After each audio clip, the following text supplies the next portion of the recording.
Hello everyone, it's me MD Shohan. Welcome back. আজকে সকাল সকাল টিকটকে স্ক্রল করার সময় খন্দকার জিনুকের এই ভিডিওটা আমার সামনে আসে।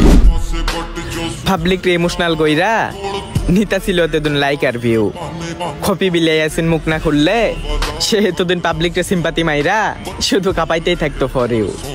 এতদিন শুধু শুনছি বেডি মানুষ অভিনয় সেরা, কিন্তু এই বাপ্পারা যে বউরা দেখার পরে এইটার বাস্তব প্রমাণটা পাইলাম।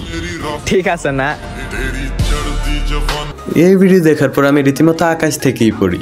তারপর যখন আবার আমি কমেন্ট বক্সে ঢুকি, কমেন্ট বক্সে যা দেখি তাতে আমি পুরাই হতবাক হয়ে যাই। কমেন্ট বক্সে ঢুকে দেখি ইয়াসিনের কমেন্ট, মুখ তো আমি 5% খুললাম ভাই। কেন ব্রেকআপ হয়েছে এগুলা সব যদি বলি তাহলে আরো মুখোশ খুলতো। সব প্রমাণ থাকার পরেও কিছু বলতাছি না। না রে ভাই, শেষ হয় নাই, এটা তো শুধু ট্রেইলার। একটু নিচে স্ক্রল করার পর দেখি খন্দকার আবার রিপ্লে দিছে, সময় আসতে দাও, খেলা হবে। এগুলা দেখার পর আবার আমার বন্ধু বলতাছে, মামা আমি যা বুঝলাম প্রেম না করলে ভাইরাল হওয়া যাবে না। ইয়াসিনের কমেন্ট আর খন্দকারের রিপ্লে দেখে যা বুঝলাম ধামাকা কিছুই হবে। তবে যদি তোমরা ডিটেলসে কোনো ভিডিও চাও কমেন্ট করতে পারো। তো আজকের মতো এখানেই শেষ করছি প্রিয়। ভিডিওটা ভালো লাগলে একটা লাইক করে দিও। আর হ্যাঁ, তোমরা এত কিপটা কেন? সাবস্ক্রাইব করো না? তাড়াতাড়ি সাবস্ক্রাইব করো।